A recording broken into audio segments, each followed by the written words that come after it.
Assalamualaikum warahmatullahi wabarakatuh. Kembali lagi dengan saya Mas Alan di channel siaran cerita mistis. Untuk kali ini saya akan menceritakan sebuah cerita yang berjudul Petak Umpet. Cerita ini ditulis oleh akun Facebook bernama Aiswinanda. Bagi teman-teman yang ingin membaca langsung ceritanya, nanti silakan saja kunjungi linknya yang akan saya sertakan di kolom deskripsi. Sebelum kita masuk ke ceritanya, jangan lupa untuk like, comment, subscribe channel ini dan nyalakan juga lonceng notifikasinya agar kalian tidak ketinggalan cerita-cerita dari channel ini. Dan seperti apa ceritanya? Mari kita dengarkan.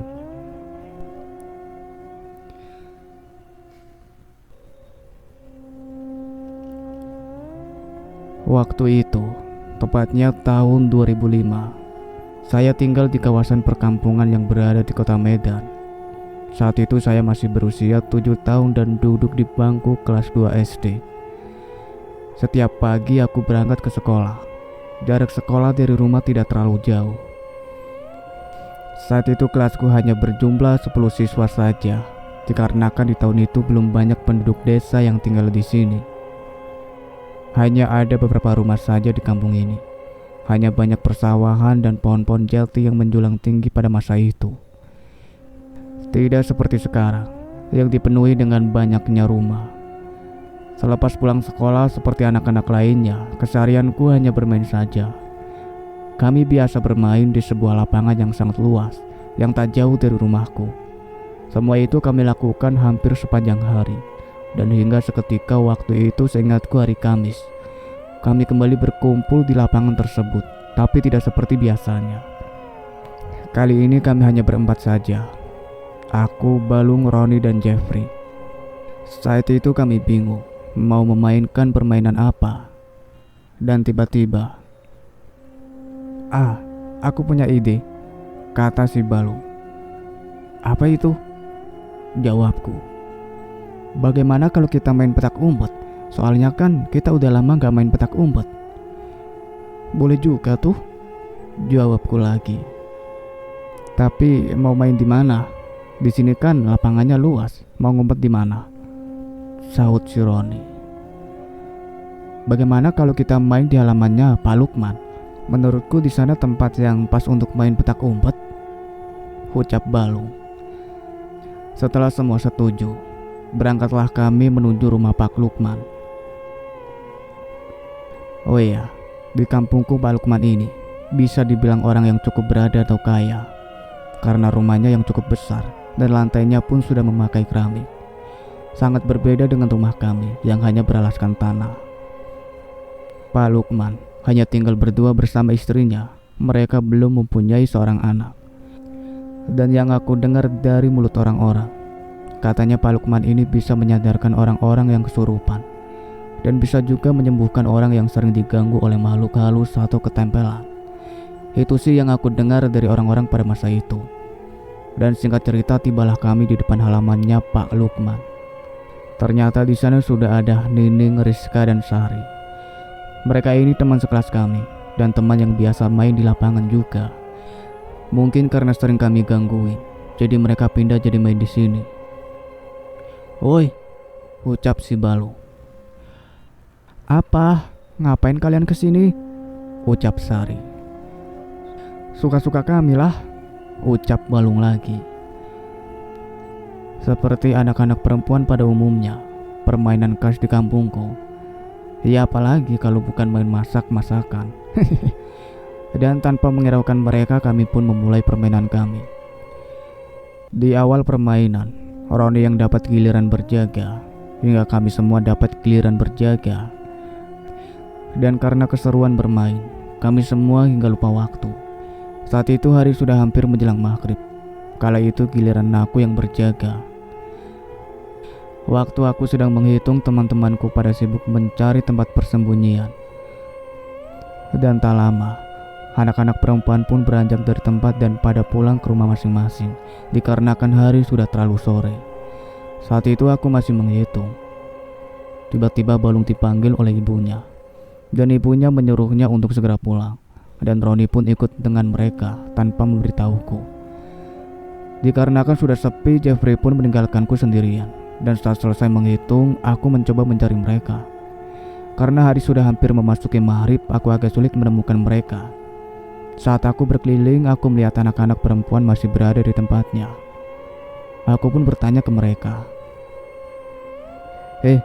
kalian kok nggak pulang? Iya, bentar lagi, jawab Sari.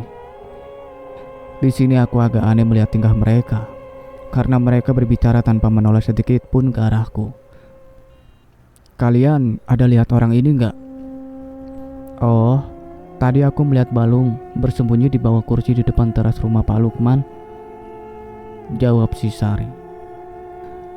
Lagi-lagi mereka sama sekali tidak menoleh ke arahku. Oh ya deh, aku kesana, jawabku lagi. Baru 10 langkah aku berjalan, tiba-tiba perasaanku mulai bercampur aduk dan bulu kuduku mulai meremang saat itu. Dan tanpa sengaja aku menoleh ke arah belakang. Aku pun cukup terkejut saat melihat anak-anak perempuan sudah tidak ada di tempat. Kok cepet banget ngilangnya? Perasaan barusan aku berjalan baru 10 langkah, tapi kok udah ngilang aja, ucapku dalam hati. Tanpa memperdulikannya, aku pun terus berjalan hingga aku pun sampai di depan teras rumah Pak Lukman. Ternyata benar, si Balung ada di bawah bangku. Tapi posisinya yang sedang membelakangiku, dia berbaring di bawah kursi sambil menghadap tembok. Aku pun berencana untuk mengagetkan dia, dan saat aku mengagetkannya malah aku seperti orang kebingungan. Balung tak terkejut dan tak bergerak sama sekali. Dan tiba-tiba kepala si Balung berputar 180 derajat. Aku pun terkejut saat melihat kedua bola mata si Balung hitam semua dan mengeluarkan darah. Seketika badan ini tak bisa digerakkan sama sekali, seperti ada yang menahan. Karena tak tahan menahan rasa takut, aku pun jatuh pingsan. Setelah itu aku tidak tahu lagi apa yang terjadi denganku. Saat terbangun tiba-tiba aku sudah berada di sebuah kamar. Alhamdulillah, akhirnya kamu sadar, Nak, ucap ibuku. Ternyata aku sudah berada di rumah. Saat itu kepalaku masih sedikit pusing dan aku pun menjerit sekencang-kencangnya saat melihat di sekelilingku dipenuhi dengan makhluk-makhluk halus dengan wajah-wajah yang menyeramkan. Astagfirullah, sadar Nak, kamu kenapa Nak? Ucap ibuku yang terlihat panik. Aku pun terus menjerit dan meronta-ronta ketakutan. Seketika ibuku pun segera memanggil ayahku. Ketika melihat keadaanku, ayahku langsung bergegas, bersiap-siap untuk pergi ke rumah Ustadz Imam untuk meminta pertolongan beliau. Saat itu jam 8:30 malam. Saat ayahku mau keluar, tiba-tiba tok tok tok, ada yang mengetuk pintu rumahku. Dan setelah dibuka, ternyata yang mengetuk barusan adalah Pak Lukman. Assalamualaikum, ucap Pak Lukman. Waalaikumsalam. Pak Lukman, ada apa ya Pak malam-malam kemari? Ucap ayahku. Tadi sore saya sempat mendengar dari mulut warga kalau si Ais pingsan di rumah saya ya Pak, ucap Pak Lukman. Iya Pak, jawab ayahku. Saat itu aku sedang melempar makhluk-makhluk yang menggangguku dengan semua benda yang berada di dekatku. Dar! Terdengar suara benturan yang sangat keras. Suara apa itu Pak? Ucap Pak Lukman. Itu si Ai seperti habis melihat setan Pak, menjerit-jerit gak jelas gitu. Semua benda habis dilemparannya semua. Ini saya mau bergegas ke rumah Pak Ustadz Imam, mau minta pertolongan beliau, ucap ayahku. Oh, tidak usah Pak, biar saya saja yang menanganinya, ucap Pak Lukman. Ya sudah Pak, tapi Bapak gak keberatan kan? Ucap ayahku lagi. Enggak kok Pak, tenang. Di sini, Pak Lukman meminta yang lain untuk menunggu di luar, biar dia saja yang masuk ke kamarku. Setelah masuk ke kamarku, ia pun membaca sebuah mantra yang aku pun sendiri gak tahu mantra apa yang dibacanya.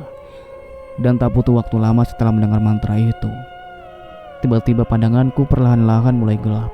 Akhirnya aku pun jatuh pingsan lagi, dan Pak Lukman pun keluar dari kamarku dan langsung disambut dengan ibuku. Bagaimana Pak dengan keadaan anak saya Pak? Ucap ibuku sambil menangis. Tenang Bu, ini saya kasih sebuah kalung jimat. Semuanya akan baik-baik saja. Asal jika nanti Ai sadar, jangan lupa Ibu berikan kalung ini kepadanya untuk dipakai agar terhindar dari makhluk-makhluk yang mengganggunya saat ini. Baik Pak, ucap ibuku. Ibuku sangat berterima kasih kepada Pak Lukman, dan tak lupa ibu juga memberikan sebuah amplop kepada Pak Lukman sebagai tanda terima kasih. Dan setelah itu Pak Lukman pun pamit. 2 jam kemudian aku pun tersadar. Di sampingku sudah ada ibuku yang menemaniku selama aku pingsan. Setelah tahu aku sudah sadar, ibuku langsung menyuruhku untuk menggunakan kalung jimat yang diberikan oleh Pak Lukman. Setelah menggunakan kalung tersebut, bukannya sembuh, malah keadaanku lebih parah dari sebelumnya. Bahkan seperti ada yang berbisik di telingaku, makhluk itu mengatakan, "Ikutlah denganku." Mendengar bisikan itu, aku pun semakin ketakutan. Pergi, pergi, ucapku mengusir makhluk-makhluk tersebut. Saat itu keadaanku sangat memprihatinkan, sudah seperti orang gila. Ibuku pun kembali panik dan langsung membaca doa yang ia bisa. Setelah mendengar ayat Al-Quran dibacakan oleh ibuku, bukannya tenang, aku malah kembali menjerit kesakitan. Kepala ini rasanya seperti mau pecah. Karena keadaanku yang semakin parah, ayahku langsung bergegas pergi ke rumah Ustadz Imam. Dan karena berjalan kaki mungkin butuh setengah jam untuk sampai ke rumah Ustadz Imam, aku masih merintis kesakitan. Dan setelah 1 jam berlalu, sampailah ayahku dan Ustadz Imam bersama 2 orang rekannya. Saat itu juga aku langsung dibacakan ayat-ayat suci Al-Quran oleh Ustadz Imam dan diikuti oleh kedua rekannya. Aku pun kembali kesakitan. Dan tiba-tiba kalian jangan ikut campur dengan urusanku. Anak ini akan aku bawa untuk menjadi budakku. Suara yang berat tiba-tiba keluar dari mulutku. Ternyata ragaku sudah dirasuki oleh makhluk penunggu jimat itu. Kami datang ke sini tidak ada maksud mengganggumu, tapi janganlah kau bawa anak yang tak berdosa ini. Baliklah ke alammu. Di sini bukan tempatmu. Dan jangan pernah kembali merasuki raga anak ini, ucap Ustadz Imam menimpali perkataan makhluk itu. Berani-beraninya kau memerintahku. Jangan berani kau menghalangiku. Jika kau berani, akan kubunuh kau. Ucap makhluk itu lagi. Seketika Ustadz Imam langsung membaca ayat kursi untuk mengusir makhluk itu. Aku pun kembali menjerit kesakitan dan tak lama tubuhku pun ambruk dan aku pun akhirnya kembali sadar. Setelah membuka mata, aku pun terheran-heran. Kenapa ada banyak orang di kamarku? Bu, ucapku. Iya nak, alhamdulillah kamu sudah sadar, ucap ibuku. Memang apa yang terjadi denganku, Bu? Tidak ada apa-apa nak. Sudah kamu tidur ya nak, hari sudah terlalu malam, besok kamu kan sekolah, ucap ibuku lagi. Setelah aku tertidur, Ustadz Imam pun pamit. Sebelum pamit ia sempat mengatakan hal yang sangat mengejutkan. Bu, Pak, nanti setelah ini coba Bapak ambil kalung yang dipakai anak Bapak dan langsung bakar kalung tersebut. Sebelum dibakar, baca bismillah 3 kali dan sholawat Nabi 7 kali dan langsung bakar kalung itu Pak. Insya Allah anak Bapak tidak akan diganggu makhluk penunggu jimat itu Pak.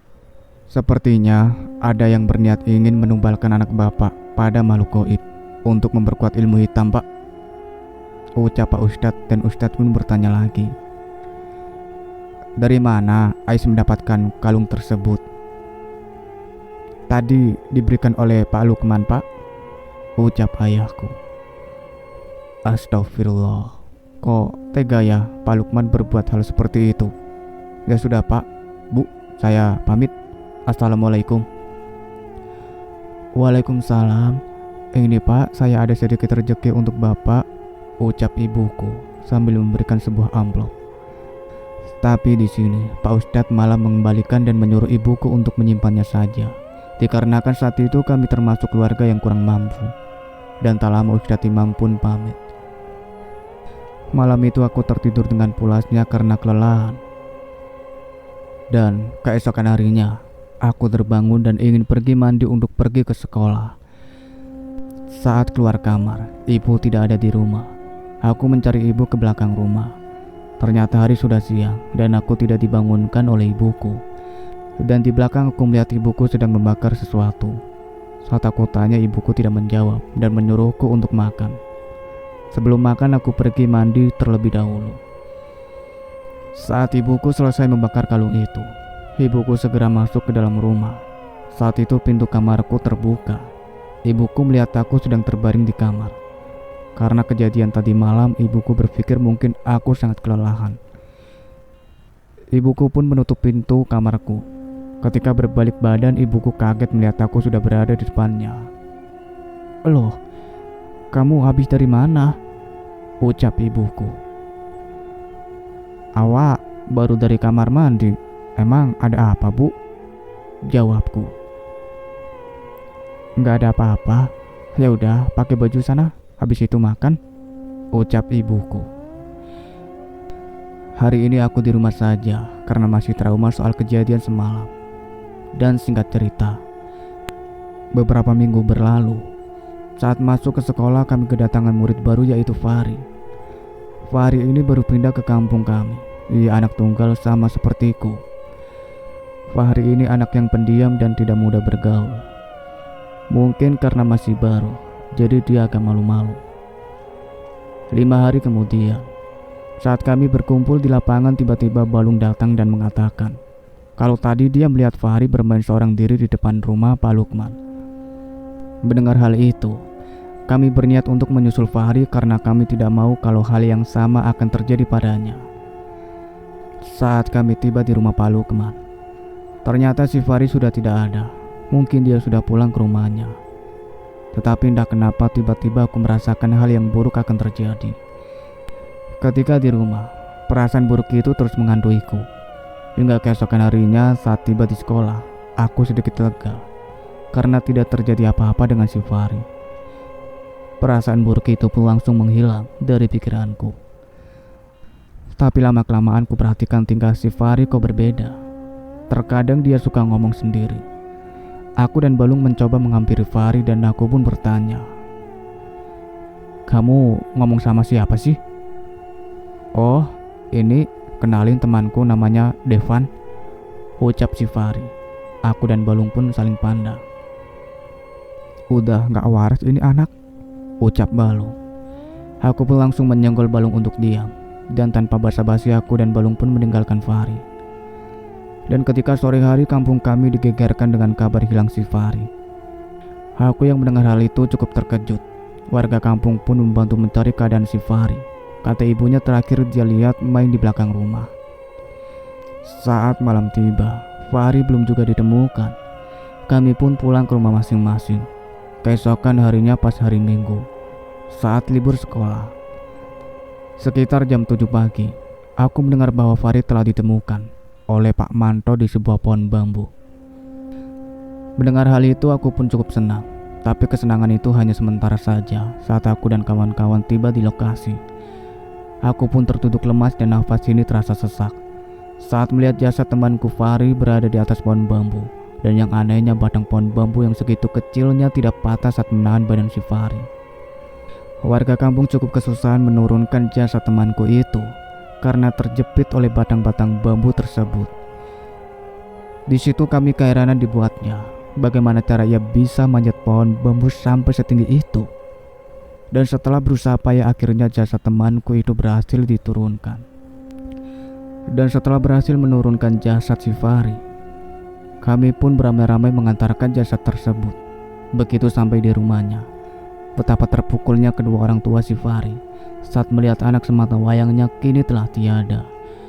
Aku saja yang baru mengenalnya sudah sangat terpukul, apalagi kedua orang tuanya. Tak terasa tiba-tiba air mata ini pun menetes. Aku masih belum percaya dengan apa yang terjadi. Malangnya nasibmu Fahri berakhir seperti ini, rintihku dalam hati. Setelah pemakaman selesai kami pun pulang ke rumah masing-masing. 2 hari kemudian ibunya Fari berniat menjual rumahnya dan segera pindah dari kampung kami. Hari-hari pun berlalu. Hampir setiap bulannya hal yang sama selalu terjadi. Sudah ada 3 korban saat itu. Kami pun mulai muak dengan keadaan seperti ini terus. Tapi mau gimana lagi? Jika kami menuduh Pak Lukman adalah pelakunya, kami tak memiliki bukti sama sekali. Jadi kami hanya bergantung pada Yang Maha Kuasa. Semua itu pasti bakal ada jalannya. Karena takut akan ada korban lagi, kami sama sekali tak pernah bermain ke lapangan lagi. Setiap pulang sekolah ya kami hanya bermain di rumah masing-masing. Sungguh sangat membosankan. Apalagi aku yang anak tunggal. Kerjaanku ya nonton TV terus hingga berbulan-bulan. Tapi alhamdulillah, berkat rencana seperti itu kami tak pernah mendengar ada korban lagi. Dan hingga satu ketika aku mendengar ada pengumuman di musola perihal orang meninggal lagi. Setelah aku mendengarkan dengan seksama, ternyata yang meninggal adalah istrinya Pak Lukman. Ibuku cukup kaget mendengarnya, karena semalam pagi ibuku baru bertemu dengannya di pasar, dan keadaannya pun sehat-sehat saja. Tapi yang namanya takdir kita tidak ada yang tahu. Dikarenakan mereka jarang sekali keluar rumah, jadi warga kampung kurang tahu istrinya meninggal karena apa. Ada yang bilang karena sakit, karena pas dilihat jenazah almarhum badannya sangatlah kurus kering. Dan ada yang juga mengatakan mungkin karena sudah tidak ada lagi tumbal, maka istrinya lah yang menjadi korban. Setelah pemakaman selesai, kami pun pulang ke rumah masing-masing. Kini Pak Lukman hidup seorang diri di rumah besarnya itu. Dan singkat cerita, saat itu malam minggu, ayahku mendapat giliran jaga malam atau ngeronda. Pos ronda berada di tengah-tengah kampung kami. Saat itu ayahku kebetulan lagi banyak kerjaan, jadi ia menyuruhku untuk menggantikannya. Aku mengajak Balung malam itu supaya ada temanku di sana. Kami ada 6 orang ditambah Balung jadi 7. Di sana cuma kami berdua yang masih anak-anak, yang lainnya orang tua semua. Waktu menunjukkan pukul 1 malam. Saatnya kami berkeliling memutari desa dari rumah ke rumah sambil membawa kentungan yang terbuat dari bambu dan 3 buah senter. Setelah lama berkeliling, tibalah kami di sebuah pemakaman umum atau kuburan. Pemakaman ini berada di pinggiran desa, dan di belakang kuburan itu ada hutan yang masih sangat rimbun. Kami pun mencoba menyenter ke arah hutan itu. Cukup lama juga kami menyenter hutan itu dikarenakan jika ada maling yang terlihat oleh kami, pasti mereka larinya ke hutan ini. Pak, itu di sana kok kayak ada orang, ucap si Balung. Di mana? Tanya Pak Iwan. Itu Pak, di tengah-tengah kuburan itu, ucap Balung lagi. Saat Pak Iwan menyorotkan senternya, ternyata betul ada seseorang di sana yang membuat bulu kuduku meremang. Kalau aku hanya berdua dengan Balung, mungkin aku sudah lari terbirit-birit. Tapi karena rame-rame ya aku pura-pura so berani. Pertama kami pikir itu tadi setan, lama-kelamaan dilihat lagi ternyata orang. Orang itu sepertinya sedang kerasukan. Dia menari-nari seperti tarian Jawa atau ronggeng. Aku gak tahu nama tariannya, tarian apa. Pokoknya dia menari-nari gak jelas gitu. Lama kami memperhatikannya dan perlahan kami mulai mendekati sosok itu. Setelah agak lumayan dekat, barulah terlihat jelas wajah orang itu. Iya, orang itu adalah Pak Lukman. Saat itu dia masih terus menari tanpa berhenti sedikit pun. Dan tiba-tiba dia menatap ke arah kami. Saat aku melihat wajahnya, raut wajah sungguh sangat menyedihkan. Ia seperti ingin mengatakan sesuatu, seperti ingin meminta tolong kepada kami. Astagfirullahaladzim, ucap Pak Iwan. Ada apa Pak? Tanya kami. Coba kalian lihat di pundaknya. Ternyata ada sosok bertubuh besar yang dari tadi nangkring di pundaknya Pak Lukman. Sosok itulah yang dari tadi menggerakkan tubuh Pak Lukman. Dan tiba-tiba Pak Lukman berjalan ke arah hutan, dan kami berusaha mengejar dan memanggil-manggilnya. Akan tetapi dia terus berjalan tanpa menoleh sedikit pun. Yang anehnya, semakin kami kejar semakin dia menjauh. Padahal saat itu Pak Lukman hanya berjalan pelan, sedangkan kami mengejarnya setengah berlari. Seketika langkah kami pun berhenti. Semakin dalam kami memasuki hutan itu, yang ada kami nanti yang bakalan tersesat. Jadi kami memutuskan untuk kembali dan menceritakan hal itu ke Pak Kempling atau kepala lingkungan. Daerah kami tidak ada RT atau RW, yang ada cuma Pak Kempling. Keesokan harinya setelah melaporkan ke Pak Kempling, kami langsung OTW ke rumah Pak Lukman. Setelah sampai, kami mengetuk rumahnya dan bolak-balik memanggilnya, tapi tak ada jawaban sama sekali. Pak Kempling mengumpulkan semua warga untuk mencarinya ke dalam hutan. Hingga sampai sore hari Pak Lukman masih belum juga ditemukan. Saat itu juga Pak Lukman dinyatakan menghilang secara misterius. Kami pun pulang ke rumah masing-masing. Dan beberapa hari kemudian, saat itu malam Jumat, saat giliran Pak Ali yang berjaga malam dan 5 orang lainnya, mereka duduk di pos ronda sambil memainkan kartu untuk mengisi kekosongan mereka. Waktu menunjukkan pukul 1 malam saat mereka akan mau berkeliling. Tiba-tiba, dari kejauhan terlihat ada seseorang yang berjalan menuju ke arah mereka. Sosok itu ternyata adalah Pak Lukman. Saat Pak Lukman berjalan di depan pos ronda, betapa terkejutnya mereka. Ternyata Pak Lukman bukannya berjalan, melainkan dia sedang melayang karena kakinya yang tak menyentuh tanah. Dia melayang sambil mengatakan, "Tolong saya." Semua yang menyaksikan itu begitu ketakutan. Beberapa hari berlalu, ternyata arwah Pak Lukman hanya muncul ketika malam Jumat saja, tepatnya jam 1 malam. Jika sudah muncul, dia hanya melayang dan mengelilingi kampung ini saja, dan setelah itu menghilang entah kemana. Karena mendengar informasi itu, aku pun penasaran. Ketika malam Jumat berikutnya, aku memaksakan diri untuk tidak tidur. Dan ketika jam 1 malam, aku mengintip dari jendela kamarku, ingin memastikan cerita itu. Setelah lama menunggu, ternyata benar, dia melewati rumahku. Ketika melihat dia melayang, sekujur tubuh ini terasa kaku dan tak bisa digerakkan. "Tolong saya," ucapnya. Suara berat itu sungguh menyayat hati saat mendengarnya. Aku berusaha untuk tenang dan perlahan badanku bisa dikerahkan kembali. Aku bergegas menutup jendelaku dan berusaha untuk tidur. Keesokan harinya, warga kampung mulai resah dengan kemunculan arwah tersebut. Dan setelah berdiskusi, akhirnya Ustadz Imam pun menawarkan diri untuk mengatasi hal tersebut. Malam Jumat berikutnya saat jam 1 malam, kami satu warga kampung dan Ustadz Imam sudah menunggu kehadiran arwah Pak Lukman. Saat mereka berpapasan, Ustadz Imam mencoba berinteraksi pada arwah itu. "Tolong saya," ucap arwah Pak Lukman. "Apa yang bisa saya bantu? Katakan," saut Ustadz Imam. "Tolong makamkan jasad saya dengan layak, agar arwahku bisa tenang.